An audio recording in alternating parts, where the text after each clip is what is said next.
मेरे हृदय मंदिर में विराजमान परम पूज्य गुरुदेव जी, परम पूजनीय श्री साहिब जी, अर्चनीय वंदनीय संत समाज, सत्संग प्रेमी सज्जनों एवं भक्तिमती माताओं, मेरे लिए भी साहिब जी के द्वारा आज्ञा हुई है। आज्ञा पालनार्थ आप लोगों की सेवा में कुछ देर उपस्थित हूँ।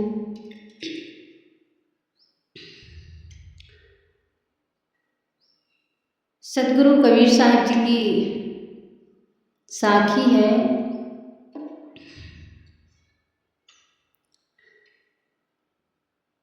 वस्तु अंते खोजे अंते, क्यों कर आवे हाथ, सज्जन सोई सराहिए जो पारख राखे सान। सदगुरु कहते हैं कि वस्तु अंते खोजे अंते, क्यों कर आवे हाथ। हे मनुष्य, वस्तु कहीं और है और तुम खोज रहे हो कहीं और, फिर वह तुम्हें कैसे मिलेगा, फिर तुम उसे कैसे प्राप्त कर पाओगे। ये हर मनुष्य की बात है। मनुष्य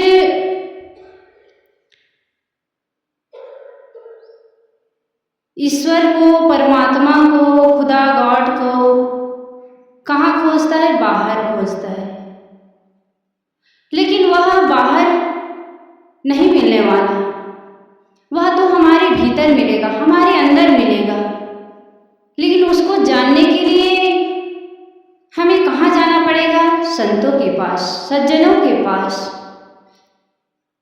तो सदगुरु कबीर साहिब जी कहते हैं कि वस्तु अंते खोजे अंते, क्यों कर आवे हाथ।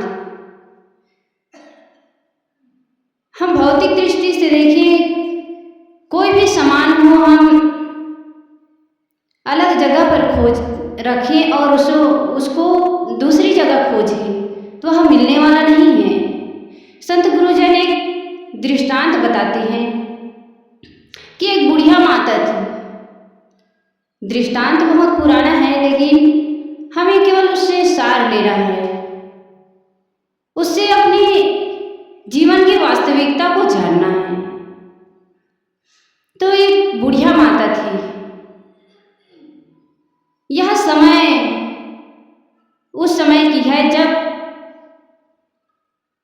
लाइट नहीं थी, बिजली नहीं थी। उस समय घरों में दीपक जलाया जाता था और उसी से ही काम चलाया जाता था।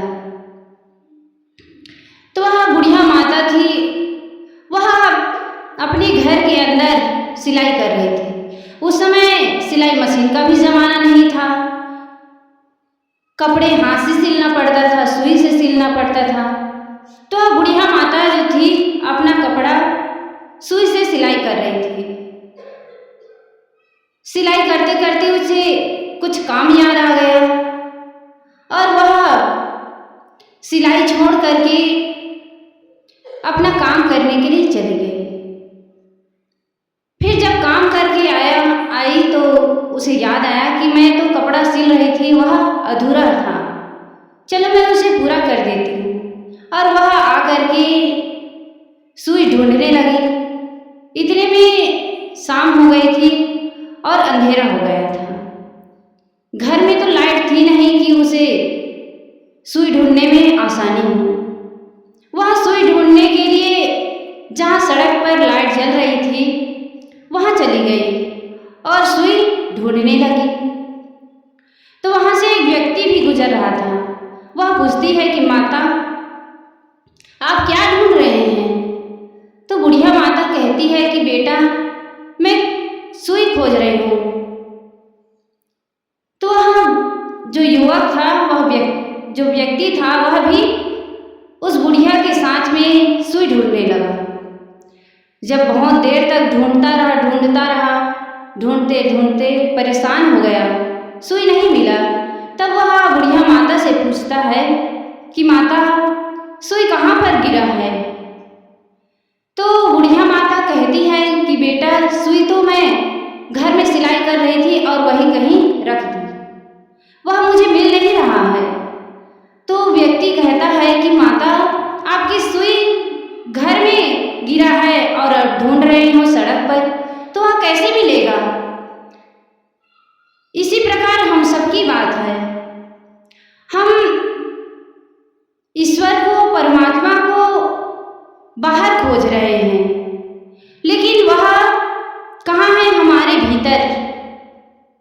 हर प्राणी में वह ईश्वर है, परमात्मा है, खुदा है, गॉड है, लेकिन हम उसको कहाँ खोज रहे हैं?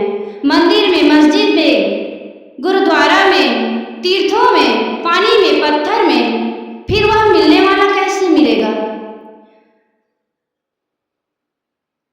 इसीलिए सदगुरु कबीर साहिब जी ने यह साखी कहा कि वस्तु अंते खोजे अंते क्यों कर आवे हाथ। जैसे मृगा, उसी की नाभि में कस्तूरी रहती है और वह कहाँ ढूंढती है? वन वन ढूंढती है, जंगलों में ढूंढती है। फिर उसे वह कस्तूरी कैसे मिलेगा?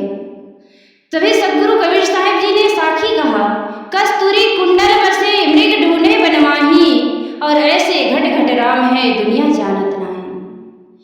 जैसे मृगा, कस्तूरी उसकी नाभि में है, लेकिन वह वन वन भटक रही है, उसे खोज रही है।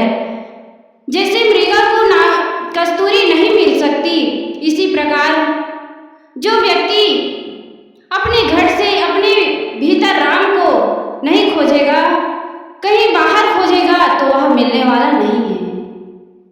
लोग भगवान को आकाश में मानते हैं और ढूंढते कहाँ हैं? मंदिरों में, पानी में, तीर्थों में, लेकिन वो रहता कहाँ है? हमारे भीतर में, हमारे हृदय में। यदि वह व्यक्ति अपने आप में खोजेगा तो उसे तुरंत मिल जाएगा, लेकिन उसके अंदर तो अज्ञान की पट्टी बंधी है, उसके अंदर तो अंधेरा है, उसके भीतर ज्ञान नहीं है अपने आप को जानने का। लेकिन उस जिस तरीका से वह राम मिले, ईश्वर मिले, उसके लिए वह प्रयत्न नहीं करता, परिश्रम नहीं करता है, उसकी खोज सही जगह पर नहीं करता, फिर वह मिलेगा कैसे?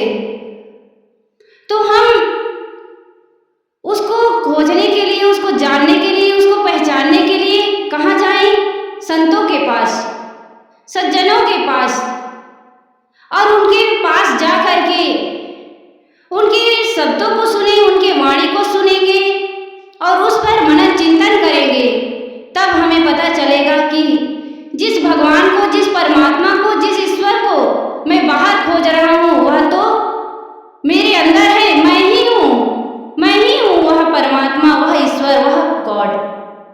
जब मनुष्य का इसका विवेक हो जाएगा तो उसका भटकना बंद हो जाएगा, फिर उसे बाहर पानी में, पत्थर में भटकने की आवश्यकता नहीं पड़ेगा। सदगुरु भजन में कहते हैं कि घूंघट का पट खोल तो को पीऊ मिलेंगे। हे मनुष्य, तुम अपने अंदर की अज्ञान की पट को खोलो, तुम्हारे भीतर जो अज्ञान है, अविवेक है, उसको मिटाओ और अपने अंदर विवेक जगाओ। तब तुम्हें ईश्वर मिलेगा, तब तुम अपने आप की परख कर पाओगे। नहीं तो यूं ही भटकते भटकते तुम्हारा ये जीवन समाप्त हो जाएगा और तुम जिसे खोज रहे हो, जिसे पाना चाहते हो, उसे तुम नहीं पा सकते, उसे तुम नहीं खोज सकते। फिर तुम्हारा इस संसार में जन्म मरण का चक्कर नहीं मिटेगा, नहीं कटेगा। हम इस जन्म मरण के चक्कर से कभी मुक्त नहीं हो पाएंगे, फिर भटकते रहेंगे इस चार खानियों में। तो सदगुरु कबीर साहिब जी कहते हैं कि वस्तु अंते खोजे अंते क्यों कर आवे हाथ, और सज्जन सोई सराहिए जो पारख राखे साथ। तो हम सज्जनों के साथ में बैठे उठे उनके वाणी को सुने और उस पर मनन चिंतन करें और अपने आचरण को उसके समान बनाएं। तब इस मानव जीवन की विशेषता है, तब हम इस मानव जीवन को पाए हैं, यह सार्थक होगा। तो सदगुरु कबीर साहिब जी की साखी, वस्तु अंते खोजे अंते क्यों कर आवे हाथ, सज्जन सोई सराहिए जो पारख राखे साथ। हम ईश्वर परमात्मा को अपने भीतर खोजें, अपने आप को पहचाने, तब इस जीवन की सार्थकता है। बस इन्हीं शब्दों के साथ मैं अपनी वाणी को विराम देती हूँ। बोलिए सदगुरु कबीर साहिब की जय, संत समाज की जय, साहिब। अभी हम सब साध्वी श्री ललिता स्वामी के सुंदर विचारों से लाभ ले रहे थे कि उस एक साखी पर अपना विचार दी। वस्तु अंते खोजे अंते क्यों कर आवे हाथ, सज्जन सोई सराहिए जो पारख राखे हाथ। सात, हम अगर कहीं वस्तु रखे हैं और उसे दूसरी जगह ढूंढे तो हम मिल नहीं सकता। इसी प्रकार हमारा आत्मा, हमारा परमात्मा, हमारा शांति, हमारा मोक्ष हम जब ही कार्यों को दूर कर लेंगे, अपने मन की तरंगों को मार लेंगे। सदगुरु यही बताते हैं कि मन की तरंग मारे लो बस हो गए भजन, आदत बुरी सुधार लो बस हो गए भजन। हम अपनी गलत आदतों को सुधार ले और अपने मन में जो तरंग उठ रहे हैं, जो देखे सुने भोगे करे बोले, इन सब का जो सूक्ष्म रूप से मन बनकर हमारे समक्ष उठ खड़ा होता है, उसको हम शांत करें, अपनी तरंगों को मारते जाए, अपने संकल्प विकल्प को शून्य करते जाए, ध्यान लगाए, समाधि लगाए, संतों का प्रवचन सुने और स्वाध्याय करें, तब हमारा मन एकाग्र होगा और उसी एकाग्र मन में हमें परमात्मा का साक्षात्कार होगा। यही परमात्मा ही भगवान है, खुदा है, गॉड है। और हमें कहीं बाहर नहीं ढूंढना है, हमें मंदिर में नहीं जाना है, हमें तीर्थों में नहीं जाना है, हमें गुरुओं लोगों के पास भटकना नहीं है। हम अपने परमात्मा को, अपनी गलत आदतों को सुधार कर और अपने में जो तरंगे उठ रहे हैं उसको शांत करके इसी वक्त इसी समय जब ध्यान करें तभी हम अपने परमात्मा को पा सकते हैं। ये इसी जगह हम खोजें तभी हमें परमात्मा मिल सकते हैं। तो श्री साहब जी के द्वारा हम बहुत ही सुंदर विचारों से लाभ ले रहे थे और आगे सत्संग की कड़ी को आगे बढ़ाते हुए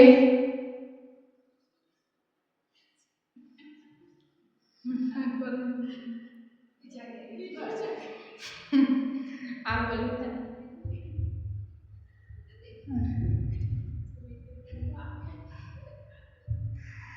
सत्संग की कड़ी को आगे बढ़ाते हैं। श्री